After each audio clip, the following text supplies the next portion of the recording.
where my wardrobe stops, I don't know. Here it is over here it is over there. Here I'm wearing this, here I'm wearing that. Maybe I'm wearing this, maybe I'm wearing that. Where will my wardrobe stop? I do not know. Octopus I am. Oh God. What? I thought you liked my switching wardrobe. I don't think I ever made any implications that I did. I just tolerate it. Well, guess what? I decided that I'm going to switch it up and focus on one particular wardrobe this time instead of switching it up all the time. Well, you kind of been doing that lately. Oh, so maybe I should keep doing it then. No, you can stop at one. Okay, let's see where the wheel of various wardrobes ends at. This one. I see that's a new one. Well, it's not exactly that new. I've had it since 2008. Yes, I can't help but notice that you're stretching a little bit on which of your disguises are super villainous. I mean the previous ones were kind of okay, but the last one you did in the Spectre review was a little bit I don't know, man. It was kind of pushing it a little bit. But this one's a little bit closer, I guess. I don't know. All I know is that I feel like hunting some teleporters. Are you a teleporter? No, I'm not a teleporter. I'm a gravitational powers person. I have gravity powers. Oh, okay. Your story checks out. Okay, fine. Just as long as you don't teleport, because if you did, I would tase you something fierce. Don't you dare teleport me to the Grand Canyon or whatever the fuck. Okay, you're referencing something, I'm sure, that everyone forgot. Anyway, yes, yes, I am Graviton, and welcome back from the Christmas break. Even though we're still celebrating Christmas here, even though it's over, I don't care. I'll die for freaking Christmas, goddammit. Still trying to not let go of the past? Yes, my friend died during the holidays, and I'm still recovering from it. He got killed by a giant scorpion, but I must trudge on in his memory. And to commemorate his memory, I am reviewing a very violent fucking movie. Yay! Violent fucking movie. And that violent fucking movie is the Hateful Eight. Yes, Hateful Eight. Now, of course, this movie has a lot of history behind it, because you see, it is from the director Quentin Tarantino. What is that? Oh, God. Oh, boy, are you having another one of those memory episodes again, where you have flashbacks to various things from your past lives? What with your Cow Cloud Atlas complex you got going on? Yes, I'm remembering stuff. I'm remembering a past life now. Lots of past lives. Lots of badass past lives. I'm remembering talking to John Travolta, having breakfast with him, and being interrupted by Abomination. Oh, I remember working with Pam Grier. Oh, I remember being the pianist of a wedding that went really, really bad. Oh, I remember being best friends with Leonardo DiCaprio. Oh, and I think this new memory, oh man, my newest memory, is really similar to this movie. Good. Maybe we shouldn't review it then, because it might open up some it might open up some deep ends in your mind. It might open up some horrible things in your mind. It might give you some weird psycho trip. Maybe I shouldn't do it for the sake of your psychotic well-being. No, I can handle myself. I'm sure I can. Okay. Yes, so for some reason, so for some reason, Octopus here, apparently, has a lot of history with Quentin Tarantino. I guess. Very weird. I mean, it has nothing to do with any of my costumes. Oh, man. Maybe someone should fix that. Yes, but anyway, yes. So, yes, Quentin Tarantino, who, of course, if you are not aware of who Quentin Tarantino is, and you are a movie connoisseur, what the fuck is wrong with you? Everyone knows about Quentin Tarantino. He's known for being a very notable director. Now, a lot of people like to, prefer to be like, oh, he's notable because he pushes the line too much with violence and blood and stuff. I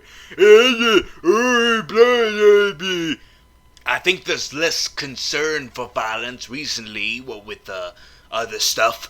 Yeah, you're right. But anyway, yes, yes, so he is known for that. However, what people don't seem to realize is what else he's known for. Now, the people who only see it as face value, who only take it as face value, who are probably not movie connoisseurs, only know him for the bloods and the guts and the cursings and the cursings and the bloods and the cursings and the sexual innuendos and whatnot. However, movie connoisseurs know him as that guy who likes to pay homages to older movies. Yes, he's known as the guy who likes to homage older films. And that's why they're so damn violent, because he's trying to make them as violent as how he felt they should have back in the day. And he's very so he's very notable. He's one of those directors who when they make a film, that film's selling point is the director. That's the kind of director he is, where he's notariable, where films are notariable by who's directed by them and not what they are themselves. And that kind of movies, of course, probably are the original ones, because, sometimes a movie can't be made unless a director wants to frickin' do it. And so that's why we got some movies where there's a series of movies that are known by who directed them, and so you got your Steven Spielbergs and your Martin Scorsese's and your Woody Allens and your James Camerons, and of course you have Quentin Tarantino. Yes, Quentin Tarantino, and he is one of them. And so he likes to make love letters to classic type of films that have already been done, such as classic, let me see if I can dust off my Quentin Tarantino fact knowledge, because I decided to watch a whole bunch of them to get ready for this one, for the Hateful Eight. Let's see here. He's done homages to blaxploitation films. He's done homages to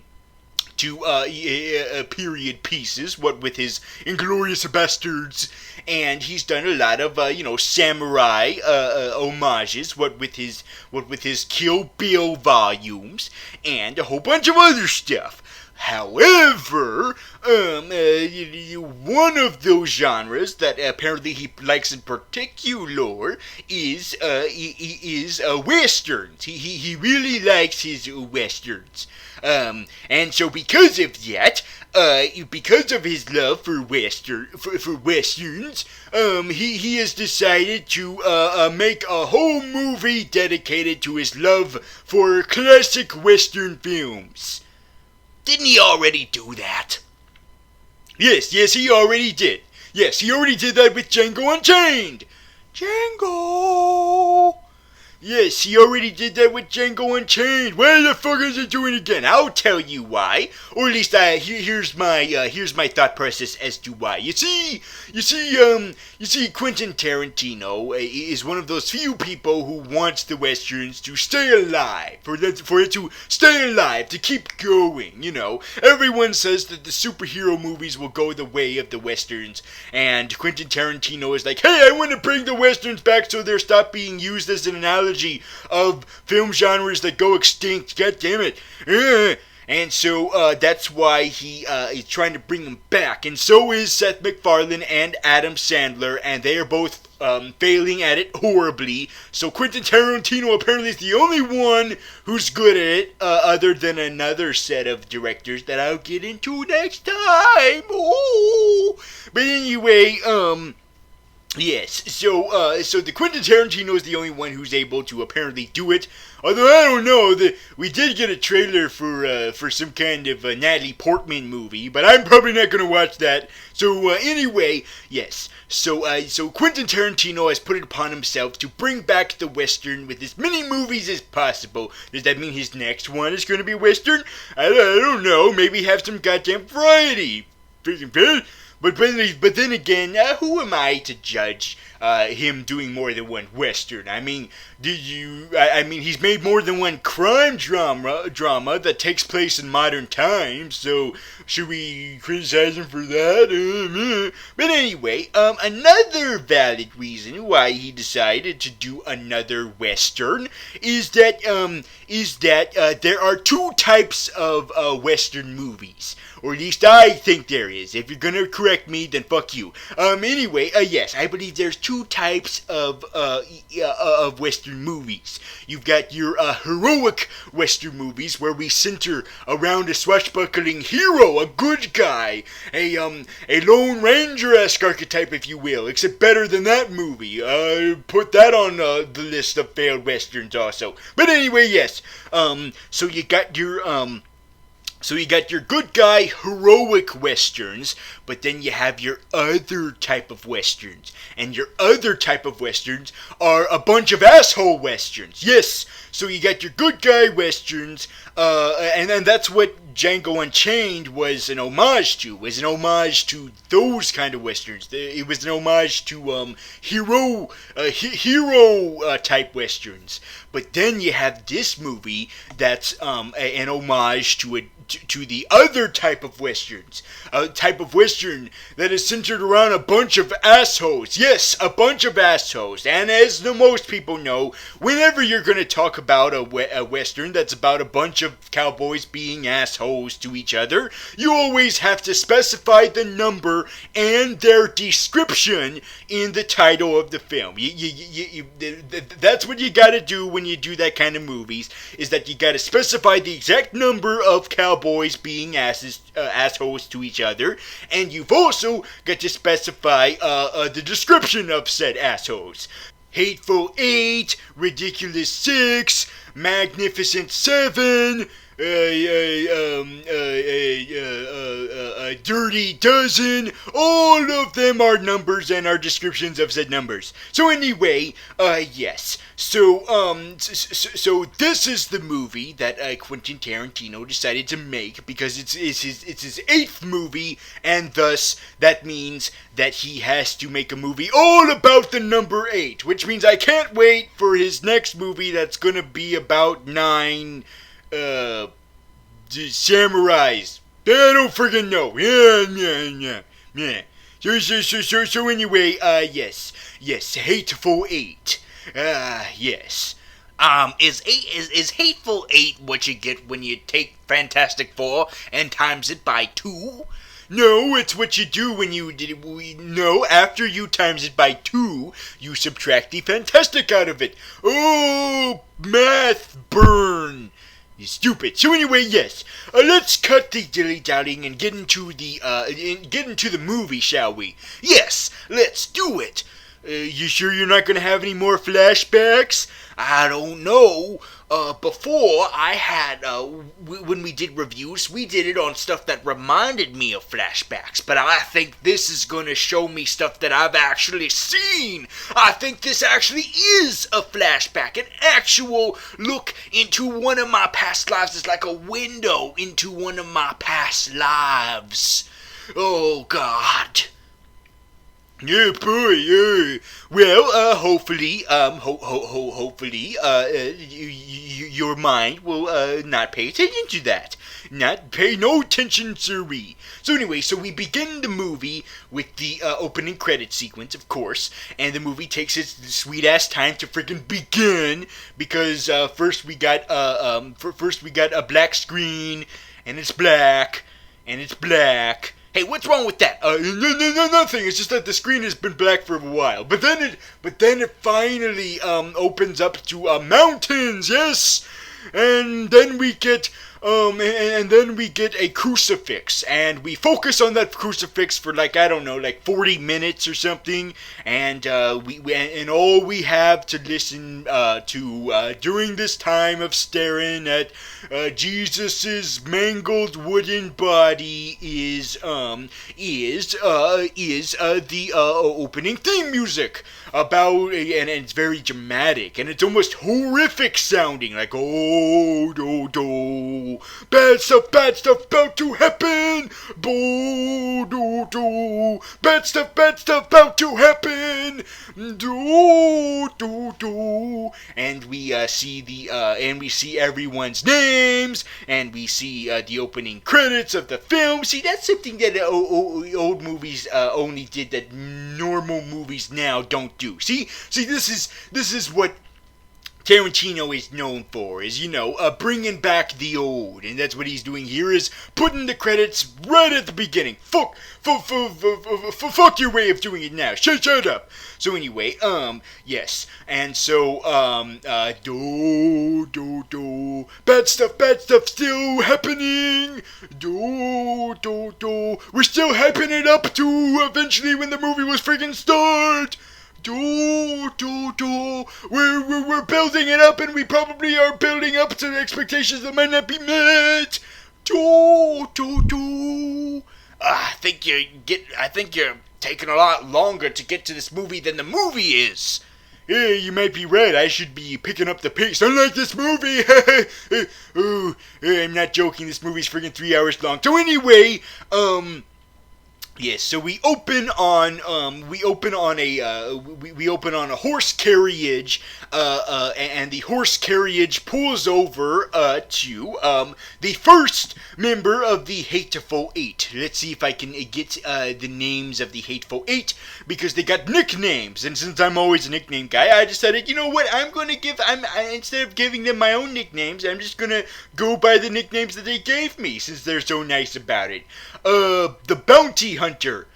Wow, this is, man, right off the bat, they really want to make this like Django. Oh, Jesus Christ. So anyway, yes, so the Bounty Hunter is, so the carriage pulls over to the Bounty Hunter, and the Bounty Hunter is played, of course, by Samuel L. Jackson. Oh, the memories are coming back. Why is that triggering my mind? I don't know. Oh, it's so weird. Oh, God. I don't get all these triggers when I watch the first Harry Potter movie. Wink, wink, nudge, nudge. But anyway, yes. So the Bounty Hunter has a whole bunch of frozen bodies that he's shot and stuff. And you see, he used to be. You see, the thing about this Bounty Hunter is that he's African American. And why did you have to now tell me, why did you have to take note of that? The reason why is because the movie takes note about it. A lot. A whole lot. Oh boy, they just use the N-word here and there, left and right, all the time. All the goddamn time. Oh God. So I guess it makes you very uncomfortable, doesn't it? Hearing that word all the time, doesn't it? Yes, it makes me very uncomfortable even though I'm white. You know how us white people are hearing that word. We're like, oh God. Well, too bad, because you hear this like 1,000 fucking times in this movie. Yes, a lot.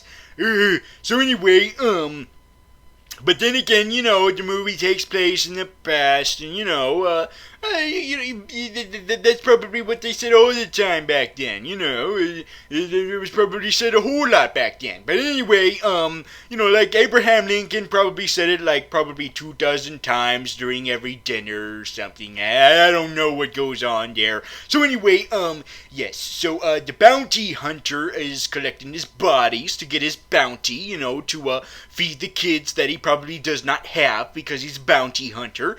And the carriage is the passengers of this carriage is the hangman. Oh, give him a vowel. Oh, give him a vowel. Oh, good, give him a vowel. Oh, get it, hangman.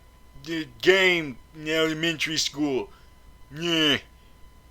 Getting a little rusty with the references, aren't you? You shut up. Anyway, yes. So, yes, the hangman, played by Kurt Russell, as he's getting ready to be in the Guardians of the Galaxy, though that's still not been confirmed, but yes, he's getting ready to be, Star-Lord's daddy, maybe or maybe not.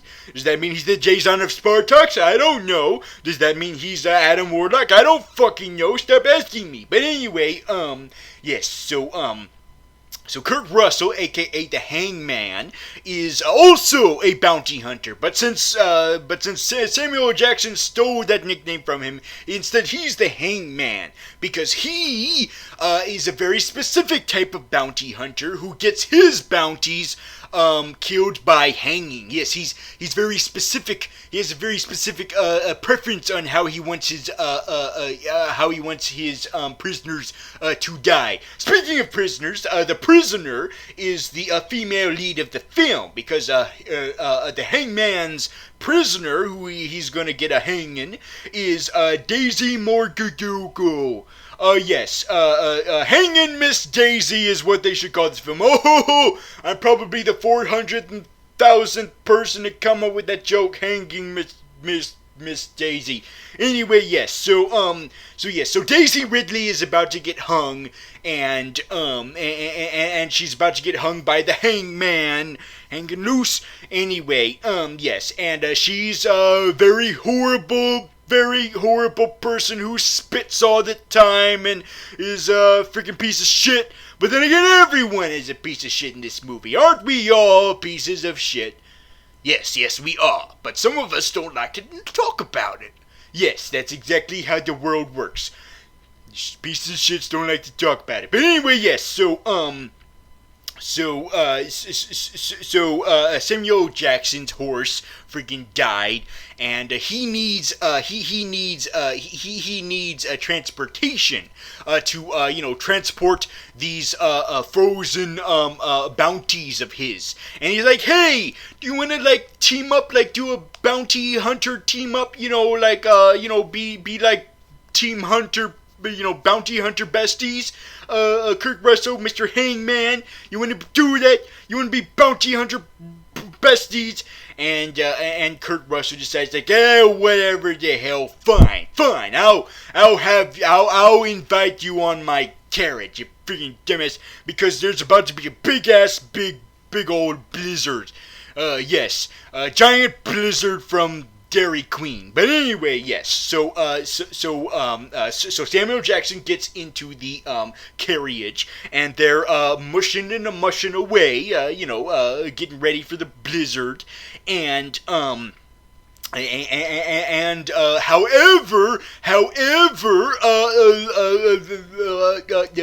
prisoner spits on the hangman's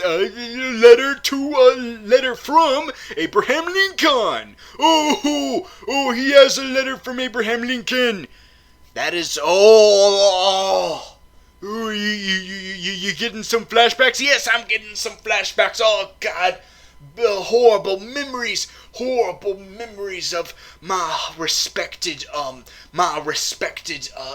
letter getting spat on by some asshole lady and me hitting her and then getting off the curve and swerving and getting the fuck out of that carriage all of a sudden. Yes. Oh my gosh. You're reliving the movie right now. Oh, what do you see now in your visions from the past? I'm seeing the asshole prison taker guy, the asshole prisoner guy from the second G.I. Joe movie. I'm seeing that douchebag guy from the second G.I. Joe movie. Yes, I'm seeing him. He's trying to get into this movie too. He's trying to hitch a ride with the Hangman too. Yes, that's exactly what is happening. Yes, and that person you're referring to is the sheriff. I shot the sheriff, but I didn't shoot the deputy. I shot the sheriff, but I didn't shoot the deputy. What the hell? So sorry, but anyway, yes. The sheriff is now in the mix. Sheriff Crix Mannix, and Sheriff is apparently based on the archetype of the hillbilly slack-jawed yokel type of Western characters. You know, kind of sounding like Gomar Pyle a little bit, like, hold on, let me try to do this right. Okay, let me prepare.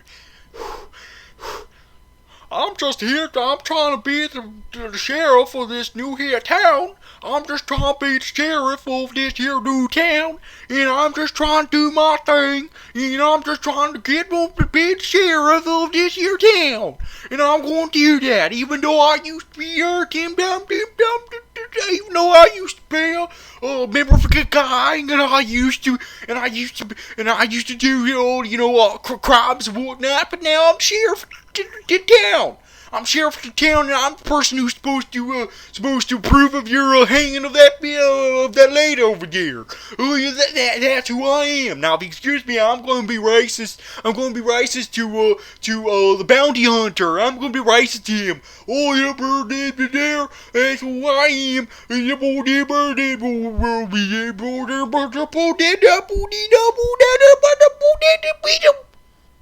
I think you lost control a little bit with that. Yes, you are right. I did. But now I'm reeling it back in. I'm reeling it all back in. Anyway, so yes, man, whoo, what the hell, that went on for too long. But anyway, yes, so now we have 4 members of this Hateful 8. Yes, so we need 4 more. We're halfway there.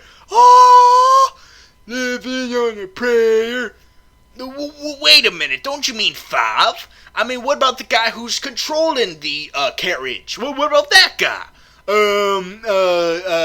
Apparently he's just an extension of the Hangman. I mean, I know what you're saying. I was kind of confused a little bit too. In fact, it's kind of, even though they advertise who exactly are the Hateful 8, because they only give the Hateful 8 the nicknames, you know, the bounty hunter, the hangman, the prisoner, the sheriff, the other 4 I will not spoil. But anyway, yes, so they give them all nicknames, but they don't give other characters nicknames, which would imply that we know who's the Hateful 8 is.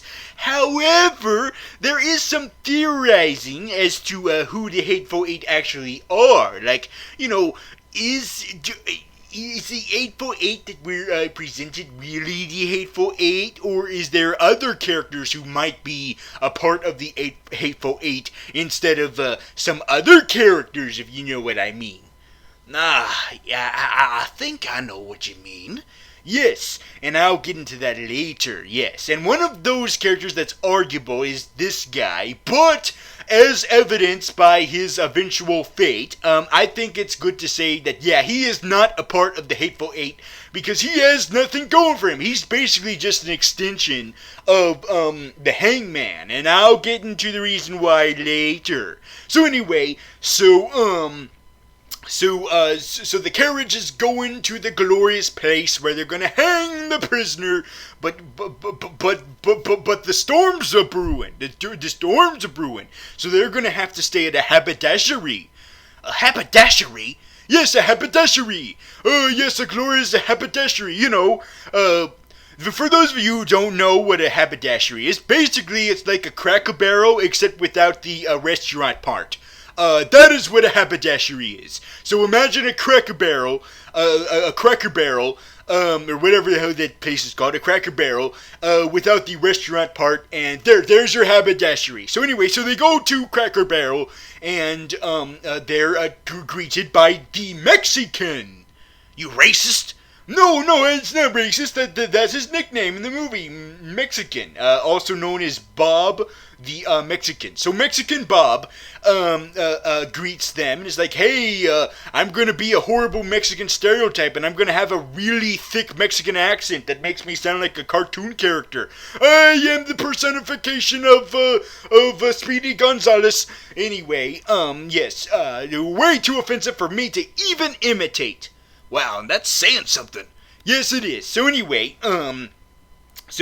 other people at the haberdashery are the Little Man. Yes, the Little Man played by Tim Roth. Very ironic because he's the Abomination.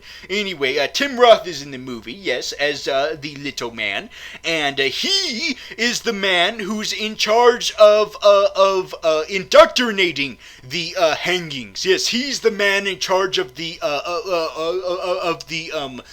logistics of the technical, of the paperwork that goes behind that. Yes, he's the logistics man behind it. Yes, so he's like, oh, hip hip cheerio, ready for tea and all that. Hip hip cheerio, top of the morning. Hip hip hip hip cheerio.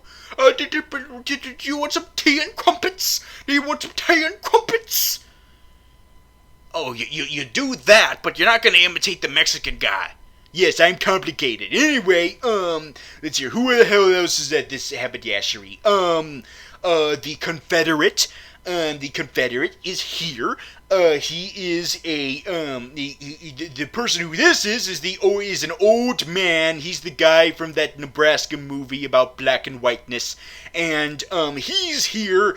And now he's one of those characters who I was kind of doubtful was a part of the Hateful Eight also, because he barely does that much, and as evidenced later, he was kind of pulled into the thick of it, so he's a little bit arguable too, even though he's officially, technically a part of the Hateful Eight, because once again, he also has a nickname, the Confederate, because guess which side he fought on the Civil War. By the way, this is in the 1800s, but anyway, but yes, he's a... But yes, there is a little bit of a gray area as to whether or not he is a part of the Hateful Eight. Sorry, dyslexia.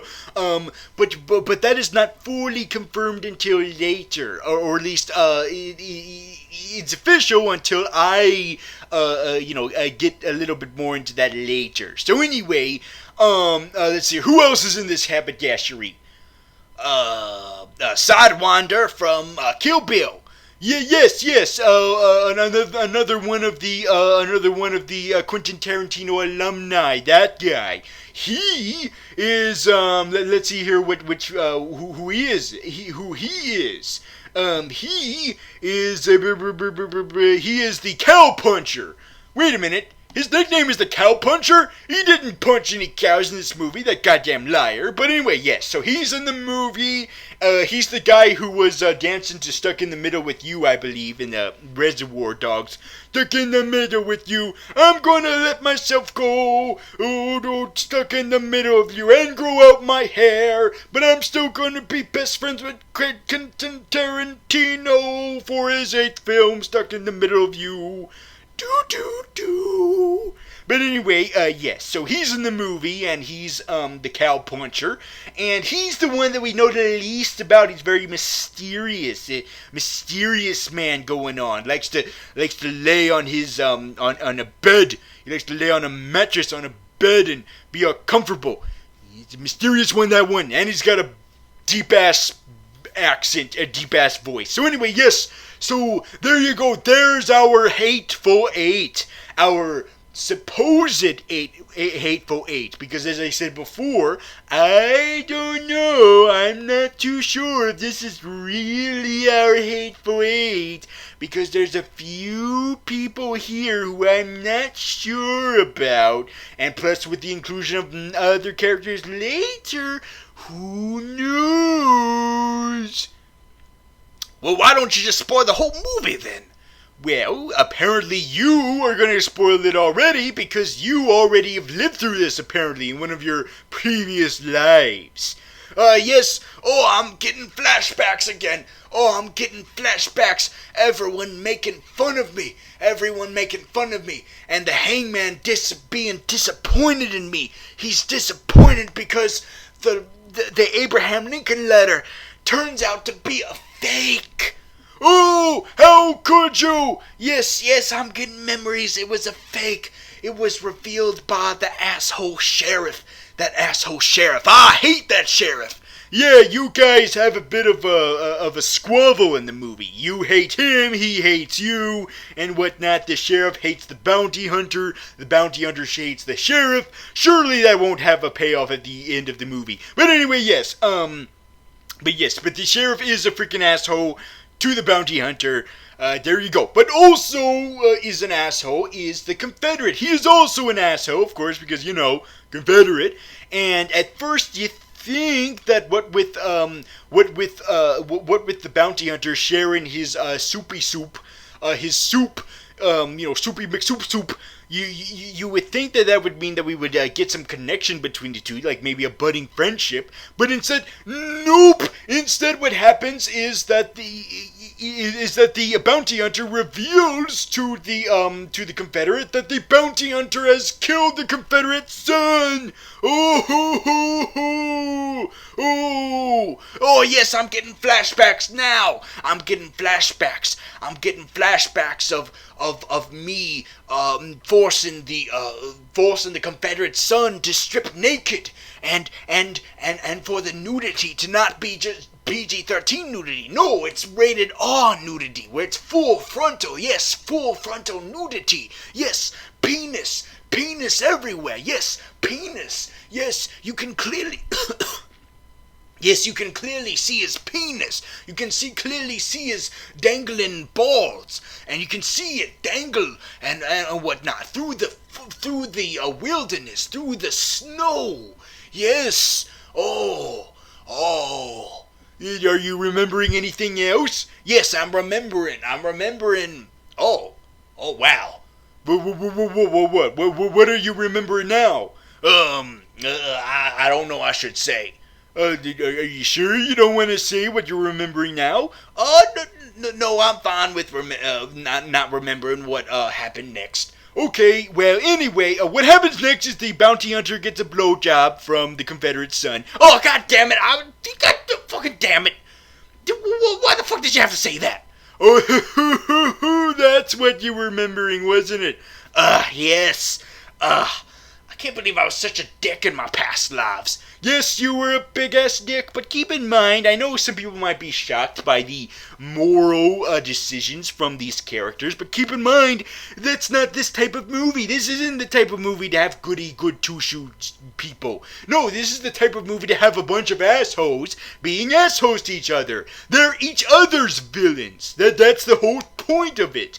That's apparently how Sinister Six was going to be until they canceled that movie, which makes me really fucking sad and freaking fucking pissed off that we never got a Sinister Six movie, because it would have been like this apparently. But anyway, what could have been? But anyway, but yes, so, we're not supposed to have heroes here. They're all supposed to be assholes to each other. And so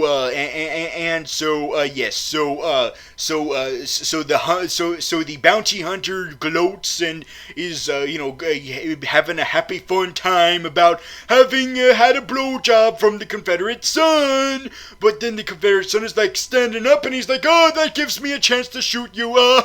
But then out of fucking nowhere, apparently Quentin Tarantino decided, you know what? This movie could use some narration. I'm not going to go back and narrate the first part of the movie. No, that would take too much effort. No, I'm just gonna narrate the parts that I feel like. So I'm just gonna narrate parts that I feel like friggin' narrating. Isn't that how Inglourious Bastards was? In fact, I think I'm having another flashback now of when I was narrating Inglourious Bastards. Yes, that one had random ass narrations too that came out of freaking nowhere and were like random as fuck. And so is this one. It's like, we're just gonna suddenly decide that we're gonna need a narrator here to explain to us that while the Confederate was getting shot and killed, mind you, which is what made me a little bit doubtful that he's really a part of this Hateful Eight, because he was killed, the first one to die. You know, he was the first one to die. While he was dying, the Confederate, thus leaving actually 8 instead, supposedly 8,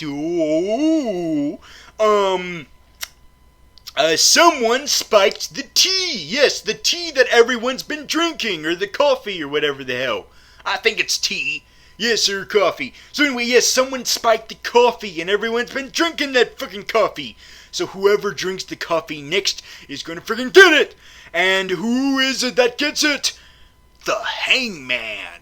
Yes! The Hangman drinks the coffee! Say goodbye to Kurt Russell! Say goodbye to one of the main selling points of the movie, which was Kurt Russell! Didn't you say that Quentin Tarantino was the main selling point? Yes, I know that, but still, you say goodbye to Kurt Russell. Bye, Kurt Russell. See you in Guardians, maybe. It's still not been confirmed yet. This is going to be dated. Bye! Yes. And this is what proves to me that the lackey of the Hangman was not a part of the Hateful Eight, because the lackey dies the same exact time that the Hangman dies, thus proving he was just an extension of the Hangman. So he wasn't really a separate character, even though he did sort of have a little bit of a teeny tiny character arc with being pissed off of having to work in the cold hard weather, so cold that it has its own theme music that gets cut when you cut to a different scene that Quentin Tarantino likes to do a lot of the time. But anyway, yes. So they're both out of the movie now, bringing it down the house. But anyway, yes, he's bringing down the number of hateful assholes down to 6. 6 are left. Yes, and this is when everyone gets pointy with the guns, and where the bounty hunter's like, okay, so the sheriff was about to drink the coffee, which means that he's probably not in on it. So one of you is working with the prisoner, with the asshole prisoner. One of you is working with her. Who the fuck is it? Who is working with her? Yes, and the prisoner was the only one who knew about this. Yes, she was the only one who knew about it because she's in cahoots with whoever spiked the coffee. Yes, someone is in cahoots with her. Someone is in cahoots with her to keep her alive. Yes. But the question is, who is it? Who is it? Is it the cow puncher? What with his punching cows? Is it the Mexican? What with his stereotypicalness? Now hold on, the Mexican was too busy with the Silent Night shenanigans when the poisoning of the tea happened. That's true. However, the bounty hunter deciphers that, wait just 1 minute, some bullshit about some soup. I don't freaking know. But anyway, he ciphers somehow that the Mexican is in on it, not through the coffee or the pianoing, but instead through the soup.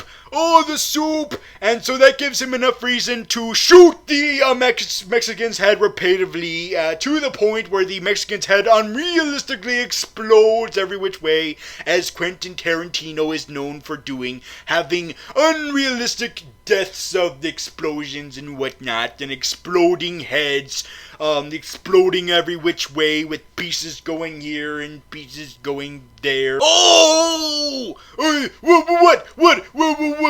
What's wrong now? Oh, I have a horrible memory coming back now. A horrible memory. What is it? What is it, Octopus? What's the horrible memory now? The memory is of getting my testicles blown off. Oh, you got your testicles blown? Oh, testicles blown off. Oh, testicles blown off. Yes, someone shot my goddamn testicles off. Oh, God. Oh, who do you recall doing it?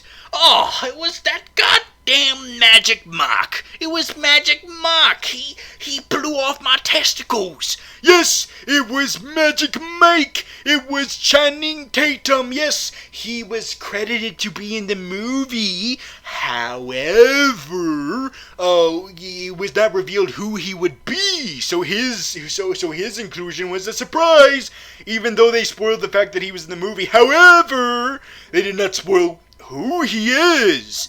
And who he is some guy who was under the haberdashery the whole time. Yes, someone was under the haberdashery this whole time. And they're played by Channing Tatum. Oh, man. Oh, what else happened? I can't remember because I'm too busy remembering getting my balls shot off. Well, what also happened is, the little man got shot also. Turned into Abomination for him. And the cowpuncher was like, he's more like, but yes, the thing to take away from this is that the sheriff was also shot. Oh, thus making my music true. I shot the sheriff, but I didn't shoot the deputy. Yeah, what happens next? I'm getting a little bit of a haze. Well, what happens next is backwards in time to earlier in the day, at one day earlier, whenever the hell.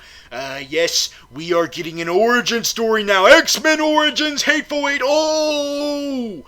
And it is revealed from this flashback that there was a whole team of cohorts of the prisoner. Yes, there were 4 people that were working with the prisoners, with the prisoner. The lady who spits at people.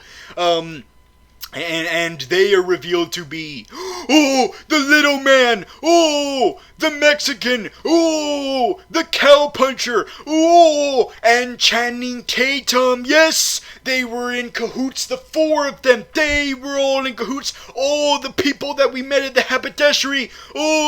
And we get a return from the music that was starting at the beginning of the movie, with the crucifix and whatnot. Like, bad things are happening now. Or whatever the hell that was. But anyway, yes, so we're getting the payoff. We're getting the whole awesome twist review. It turns out these are the people who are in cohorts, who are working. It wasn't 1 of them. It wasn't 2 of them. It was 4 of them. And an extra character we didn't even know about. Channing Tatum. I don't care about that. My balls are hurting. Well, you're not. Well, technically, your balls aren't blown off. You're just remembering your balls being blown off. But still, it's a very vivid memory, and it's making my balls really clench, really big and tight. I wonder if that blowjob scene made them clench. You shut the hell up about that, okay? Shut the hell up. Okay. I'm not the one who forced the blowjob, but anyway, yes. So if they're in cahoots with, if those 4 turn out to be in cahoots with the prisoner the whole time, then how did they get to that haberdashery? Well, what happens is, they're sent there by this happy carriage driver and this happy Australian lady. Australian lady being all happy. And they go to the haberdashery, and it's ran by this happy fat black lady, and she's all happy and sassy black lady, with her black lady friend, and there's a cat cat there, and look, the Confederate guy is there, and he's friends with this old man, and they're all happy and friendly and happy, and we're all like, oh, look at them all happy and friendly, and look, there's a nice black man here, he's happy and friendly too. They're all happy and friendly. Isn't that so nice? Isn't that so great? Oh, wait a minute, I am remembering that all of these people are inevitably going to be killed, because they're not here later, because this takes place earlier in this story. And so where the fuck did all these people go? Oh no! Well, we never saw the cat die. Yeah, you're right, the cat could have survived. Or maybe he did get shot. Maybe he did get shot, and my mind is just suppressing it. It's just suppressing the memory of the cat dying. But yes, all of these lovable, friendly characters die.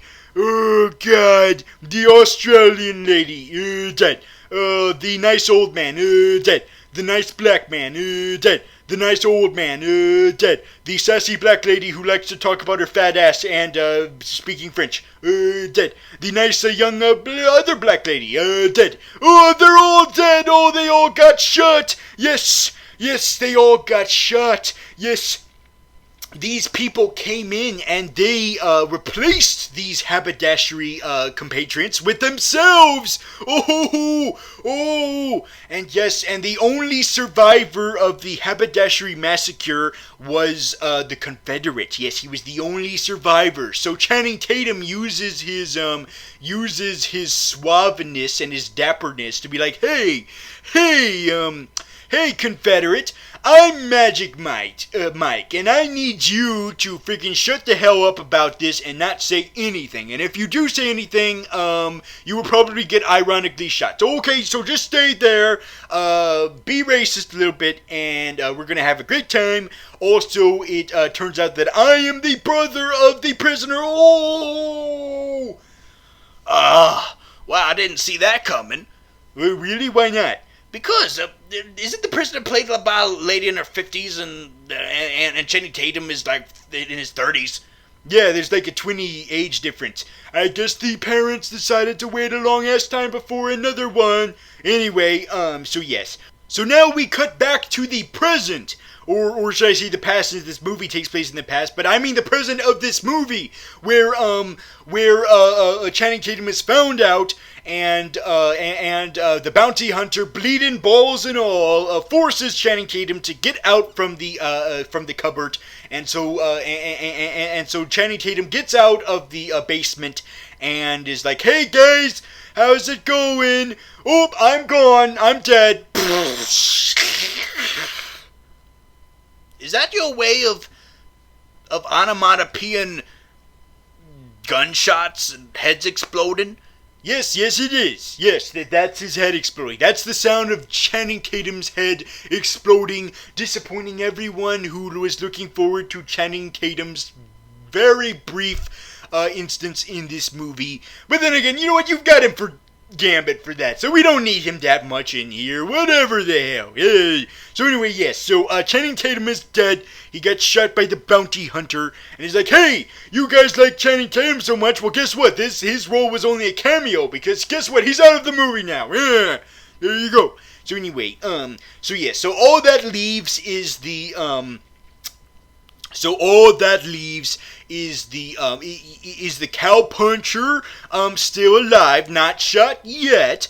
Oh wait, but then he does get shot and dies. Oh god damn it, the cowpuncher's dead. Okay, well, who else that leaves is the little man. He's still alive. Yes, he was shot. We know he was shot. However, he is still he is dying. He's not dead yet. He's dying. And the big climax of this movie is that the prisoner is trying to bargain with the sheriff and is like, hey sheriff, guess what? If you kill us, if you kill me and my fellow gangs, there's gonna be a whole bunch of more members of this gang that's gonna come here and kill you, and they're gonna kill this whole town, and you would have failed as a sheriff. but if you kill the bounty hunter, if you kill Samuel L. Jackson, oh, memories! Hey, shut up. If you kill Samuel L. Jackson, you will be rewarded by us pretending all of this never happened, and we'll go on our merry way, and we'll let you be the sheriff. But if you don't kill him, we're gonna friggin' kill your ass and kill this whole town, and he would have failed as sheriff. And so the bounty hunter's like, no, don't listen to her, she's lying, I can call a bluff, or whatever the hell, and so the sheriff is like, yes, I believe you, I call a bluff too, I know you're not telling the truth. Friggin' prisoner, why would I even believe you? You're a friggin' convict asshole who spits on people's letters from Abraham Lincoln that turned out to be fake. Oh, I'm getting a little daisy, and then all of a sudden, the sheriff passes out because, once again he was shot, and so that leaves Cowpuncher dead.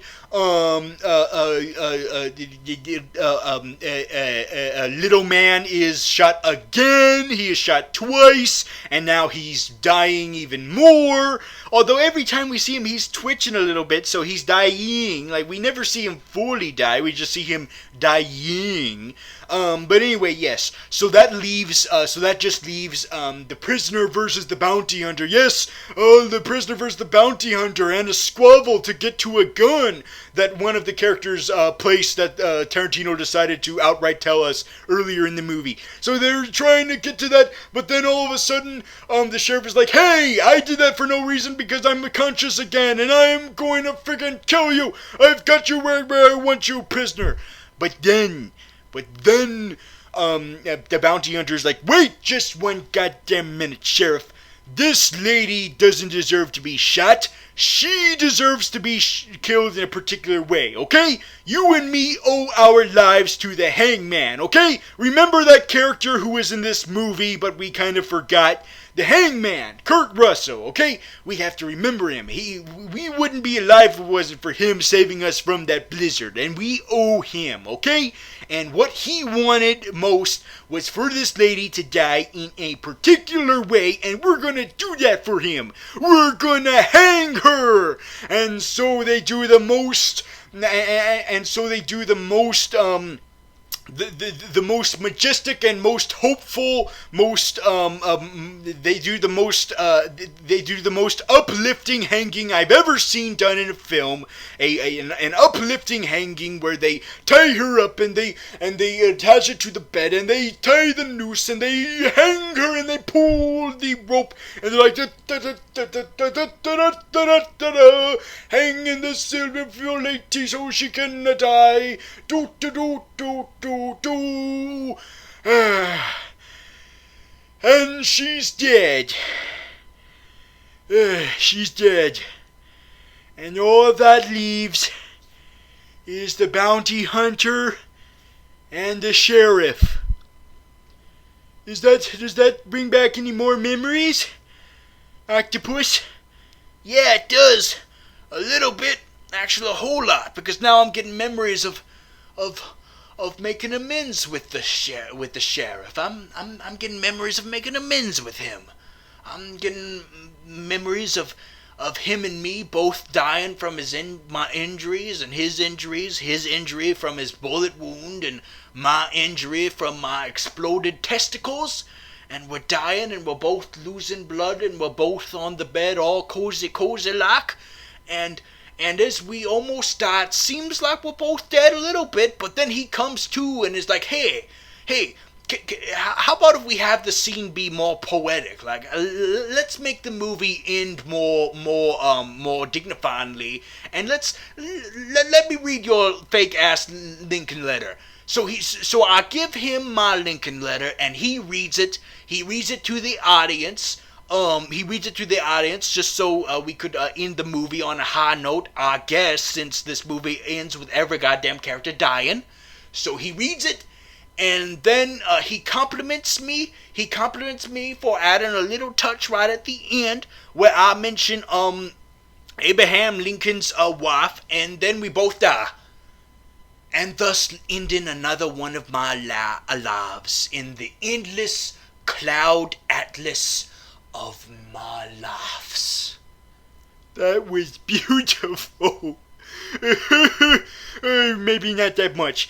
A little mixed on it. But that's just. But I'm just referring to your Cloud Atlas nonsense. However, with this movie, no, it is not mixed on this. No, this is a very high praise for this movie. However, because I liked it. I liked the movie. Yes, I actually really liked the movie, and the reason why is, well, you might ask yourselves, well, wait a minute, Graviton. Wait just 1 minute. How can you like the movie if it ends with every freaking person die? Because you criticized Pompeii for doing that, for killing every single character in the movie. So why should we care that it happened if they all died? Like, why does it matter if they all died? Well, the answer is that movie didn't matter, because that was your basic story of good guys versus bad guys. However, here is about a bunch of assholes who all deserve it. Yes,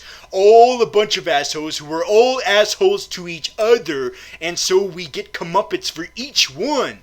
That is the reason why this is more warranted for them to all die at the end, because they all have their own sins to account by. And you might be asking yourself, well, what about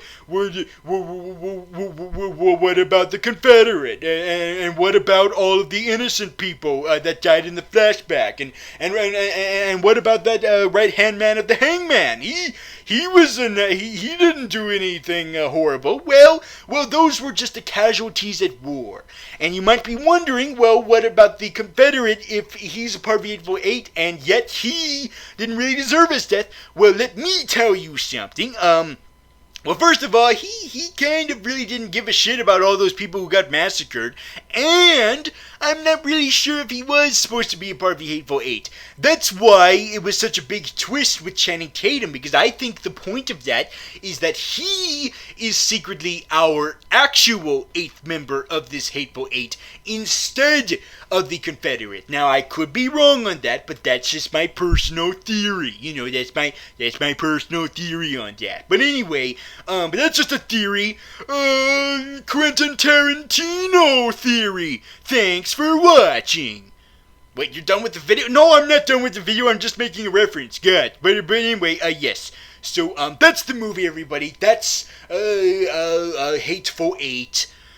You really seem to like it, even though you're not familiar with the kind of movie he's adapting. Like, I don't think you've watched that many, Westerns. Yes, I'm not that much of a Western guy, but I am very interested by the idea of movies that are made in a way where they're not made anymore. That actually perplexes me. Like, I'm more likely to watch a movie that's supposed to be in the past, that's was made as if it was made a long time ago, but was actually made now, as opposed to a movie that actually was made a long time ago. But then again, the point of these movies is to make you see those movies from a long time ago. And, maybe that might get me into Westerns. Maybe. I mean, I'm not making the effort, but then again, you know what? Maybe I will. Maybe I will later down the line.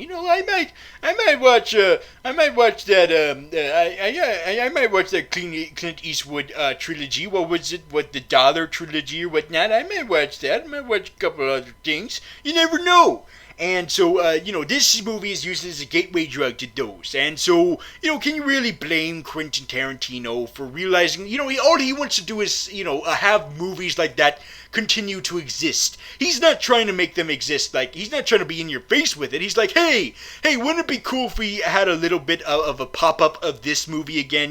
Just a nice throwback to these kinds of movies again. I'm gonna do that a little bit of a pop, a little bit of a little bit of a bubble with this one, a little bit of a temporary, a little bit of a pop with this one.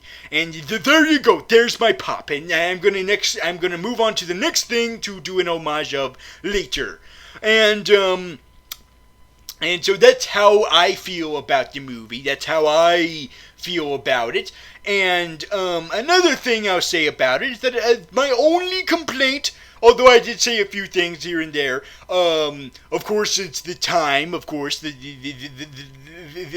timing of the movie. Good God, this movie was like 2 hours longer than it needed to be. Oh God, why do you do this, Quentin Tarantino? Why? I don't know. Maybe he has so much movie that he just likes it so much that he doesn't want to get rid of any of it.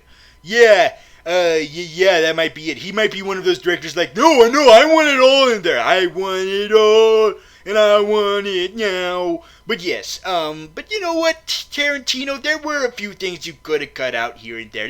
There was. Let's face it, there was a few things you could have circumcised from this movie to make it a, more understandable runtime. But anyway, but that's not too big of a complaint, but it's still a complaint nonetheless. And another thing is, and this is just a personal taste of mine. Wouldn't it have been freaking awesome if we got like a Django cameo in this movie? Well, apparently, this movie was originally meant to be a Django sequel. But apparently Quentin Tarantino thought that the story was so good. However, Django did not fit in that sequel, so he took Django out of the sequel and made it its own thing. Ah, I see. But it still wouldn't have hurt if they like added like a little bit of a post-credits like scene with him, because Tarantino's done that before, where he's done post-credit scenes. So why not with this movie? I mean, I know Thousand Ways to Die in the West already did that, so maybe it would have seemed like a repeat of that. But still, it would have been awesome to see like a bit of a Django cameo, since as I said before, the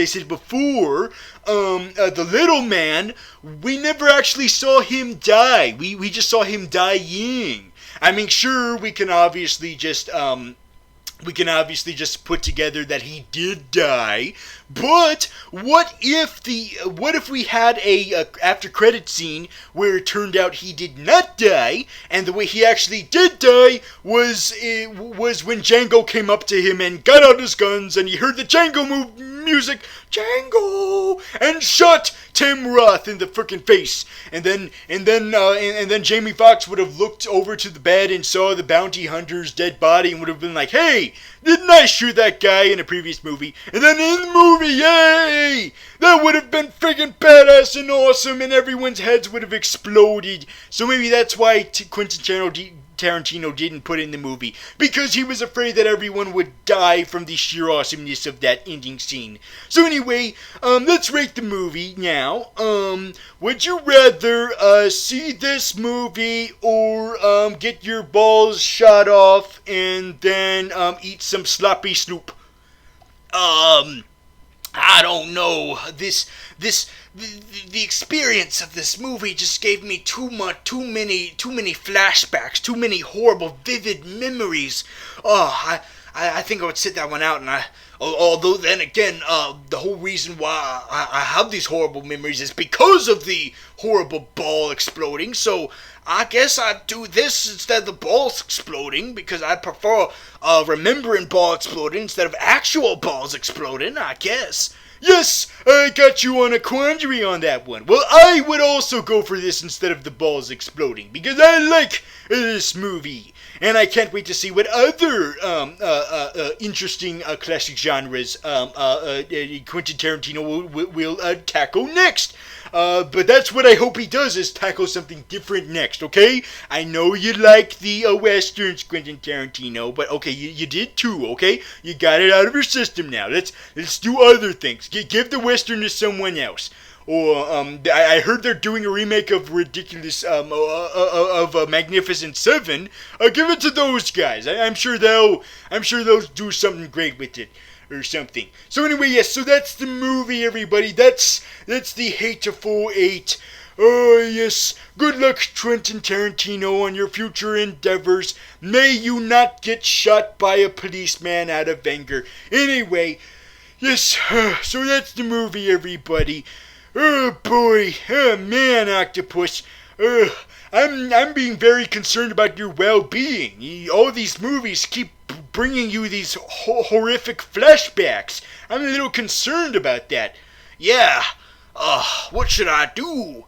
I think you need to do what I did a couple years ago. You need to go on a walkabout of self-discovery.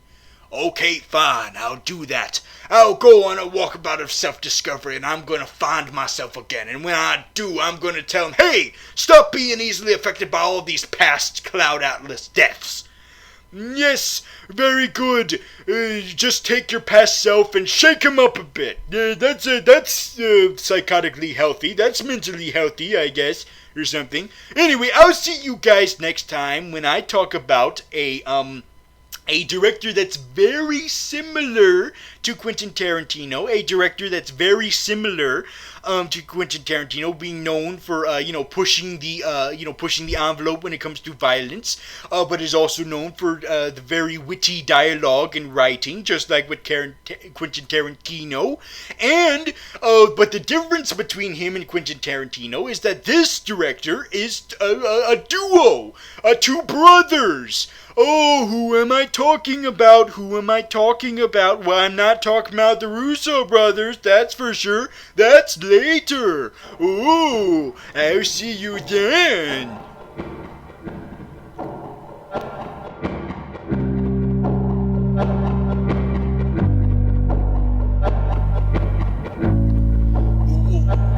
Why is there this sad music all of a sudden?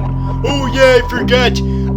This is around the time where I pay tribute to, this is usually that time of the year where I pay tribute to those who we lost, this past winter and fall. Oh, I see. Wait a minute. These are just the fictional characters we lost in the movies. Yes, goodbye, fictional characters, and good luck.